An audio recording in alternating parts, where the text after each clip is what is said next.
एका गावामध्ये एक म्हातारा माणूस राहत होता। या म्हाताऱ्या माणसाला 4 मुलं होते। ही 4ही मुलं आपापसामध्ये प्रचंड भांडणं करायची, एकमेकाशी कोणाचंही जमत नव्हतं। म्हाताऱ्याला हे टेन्शन होतं की मी गेल्यानंतर या 4 मुलांचं नेमकं काय होईल आणि ही 4 मुलं जर सातत्याने भांडत राहिले तर याचा फायदा इतरांना कशा पद्धतीने होऊ शकतो, या टेन्शनमध्ये म्हातारा होता। एके दिवशी म्हातारा आजारी पडला। आजारी पडल्यानंतर तो बेडवरती झोपी गेला। झोपल्यानंतर त्याच्या डोक्यामध्ये आलं की या 4 मुलांचं आपण काहीतरी केलं पाहिजे। म्हाताऱ्याने 4ही मुलांना बोलवून घेतलं। बोलवून घेतल्यानंतर त्यांना सांगितलं की तुम्ही चौघांनी एकत्र राहिलं पाहिजे, पण एकही एकमेकाच्या तोंडाकडे बघायला तयार नव्हतं। म्हाताऱ्याने त्या 4ही मुलांना सांगितलं की जा आणि बाहेर जाऊन 4 काठ्या घेऊन या। ही 4ही मुलं गेली। चौघांनी 4 काठ्या आणल्या। 4 काठ्या आणल्यानंतर त्यांनी सांगितलं की या काठ्या आपल्या पायावरती अशा मोडून दाखवा। या 4ही मुलांनी आपापल्या आणलेल्या काठ्या अशा सहज मोडून दाखवल्या, मोडून बाजूला फेकून दिल्या। म्हाताऱ्याने पुन्हा सांगितलं की परत जा आणि 4 काठ्या घेऊन या। ही 4ही मुलं परत गेली। परत गेल्यानंतर त्यांनी 4 काठ्या घेऊन आल्या आणि 4 काठ्या घेऊन आल्यानंतर त्यांनी म्हाताऱ्याने सांगितलं की ह्या 4ही काठ्या तुम्ही आता एकत्र बांधा। त्यांनी 4ही काठ्या एकत्र बांधल्या आणि पहिल्या मुलाला त्याला सांगितलं की आता या काड्या पहिल्या काठीसारख्याच मोडून दाखव। पहिल्या मुलाला त्या मोडता आल्या नाहीत। त्याने दुसऱ्या मुलांकडे दिल्या। दुसऱ्या मुलालाही मोडता आले नाहीत। परत तिसऱ्या मुलाकडे गेल्या। तिसऱ्या मुलालाही तोडता आल्या नाहीत। चौथ्या मुलाकडे गेल्या। चौथ्या मुलालाही ती काठी तोडता आली नाही। म्हाताऱ्याने सांगितलं की तुम्ही ज्यावेळेस एक काठी घेऊन आला होता त्यावेळेस तुम्ही ती काठी सहज मोडू शकलात, पण 4 काठ्या एकत्र बांधल्यानंतर ही काठी तुमच्या चौघापैकी कोणीही मोडू शकलं नाही। हे जर तुम्हाला समजून घ्यायचं असेल तर तुम्हाला तुमच्या चौघामधलं जे बळ आहे ते समजून घ्यावं लागेल। तुम्ही जर एकटे लढलात तर तुम्हाला सहजरित्या कोणीही संपवू शकतं, पण तुम्ही जर एकत्र राहिलात तर तुम्हाला संपवण्याची ताकद कोणामध्येही नाही। खरं तर ही गोष्ट आपल्याला पहिली की दुसरी किंवा तिसरीमध्ये शिकवली गेली असेल, कारण ही प्रायमरी एज्युकेशनमध्ये आलेली ही गोष्ट होती आणि मी तुम्हाला नव्याने सांगितली। हे सांगण्याचं कारण काय होतं नेमकं, आता हा मुख्यमंत्र्यांचा कालचा अर्थसंकल्प सुरू असलेला व्हिडिओ आहे का।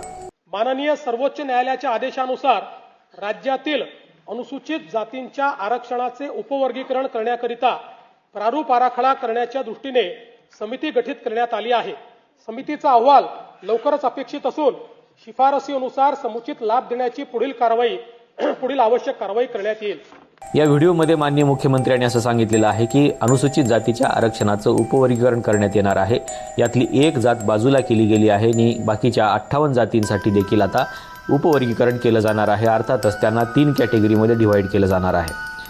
आता ज्यावेळेस या 3 कॅटेगरीमध्ये यांना डिवाइड केलं जाईल त्यावेळेस याच्यामध्ये त्या जातीच्या लोकसंख्येच्या प्रमाणानुसार त्यांच्या हिश्श्याला त्यांची भाकर येईल आणि आता ही भाकर किंवा ती जी काठी आहे स्वतंत्ररित्या विभागून दिलेली ती कशी टिकून ठेवायची हे त्या वर्गावरती ठरणार आहे। इतके दिवस आरक्षणाचा मुद्दा ज्यावेळेस समोर यायचा त्यावेळेस बौद्ध लोक समोर यायचे आणि तेच आंदोलन करायचे आणि त्यांनीच आरक्षण आतापर्यंत टिकवून ठेवलं, पण ज्यावेळेस हे स्वतंत्र होईल त्यावेळेस या स्वतंत्र झालेल्या काठीचं मात्र नेमकं काय होईल हे सांगता येत नाही। आता जरी तुम्हाला त्याच्यामध्ये फायदा दिसत असला, स्वार्थ दिसत असला की आपल्या एकट्याच्या हिश्श्याला खूप जास्त येते असं जरी वाटत असलं तरीही तुम्ही ज्यावेळेस याच्या बाबतीमध्ये लढायला पुढे याल त्यावेळेस मात्र तुमच्या लक्षामध्ये येईल की आपली एकट्याची ताकद आता कमी पडायला लागलेली आहे आणि हे संपुष्टात येणार आहे।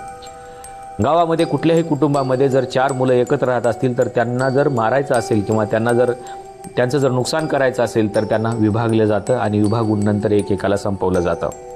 भारतामध्ये ब्रिटिश ज्यावेळेस आले त्यावेळेस देखील त्यांनी भारतावरती राज्य करण्यासाठी आपल्यामध्ये अगोदर फूट पाडली आणि फूट पाडून मग एक वर्ग हाताशी धरला आणि सत्ता केली, पण त्या हाताशी धरलेल्या वर्गाचा तरी फायदा झाला का हा खरा प्रश्न आहे। त्याच्यामुळे फोडा आणि राज्य करा ही नीती तशी जुनी आहे आणि त्याच्यामुळे आपल्याला जरी वाटत असलं की याच्यामध्ये खूप सारा फायदा आहे, इतके दिवस सगळं आरक्षण हे बौद्धांनी घेतलं, आता बाकीच्या 58 जातींना मिळेल, पण 58 जातीची परिस्थिती नेमकी काय आहे हे देखील लक्षात घेतलं पाहिजे।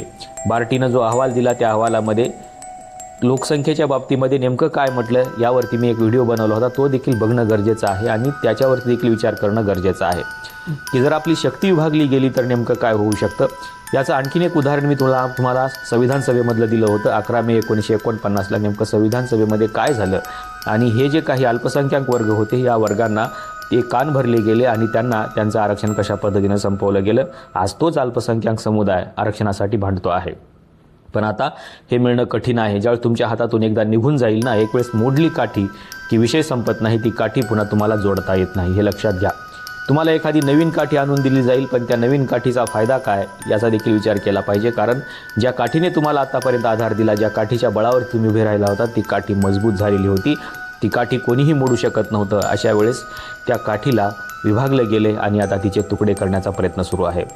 जर असं झालं तर आरक्षणाच्या बाबतीमध्ये नेमकं काय होईल हे देखील समजून घेणं गरजेचं आहे.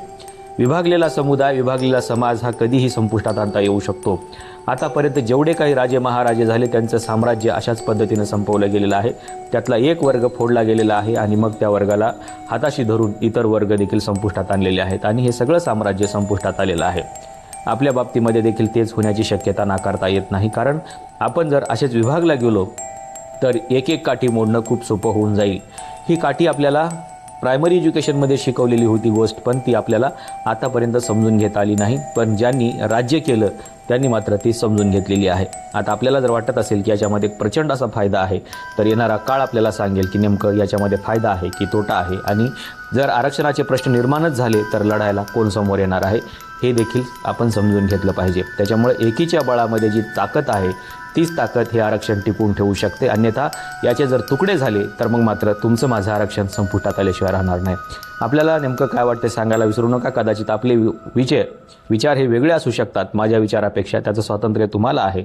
पण विभागलेल्या शक्तीला साम्राज्य टिकवणं तेवढं सोपं आहे का याचा देखील विचार करणं गरजेचं आहे. आपल्याला नेमकं या विभागलेल्या शक्तीबद्दल काय वाटते सांगायला विसरू नका. शक्तीला विभागून हे सगळं साम्राज्य संपुष्टात आणण्याचा प्रयत्न सुरू आहे का? आपली नेमकी भूमिका काय आहे आणि आपल्याला नेमकं काय वाटतं हे सांगायला विसरू नका. आजच्या व्हिडिओमध्ये आपण इथेच थांबूया. धन्यवाद.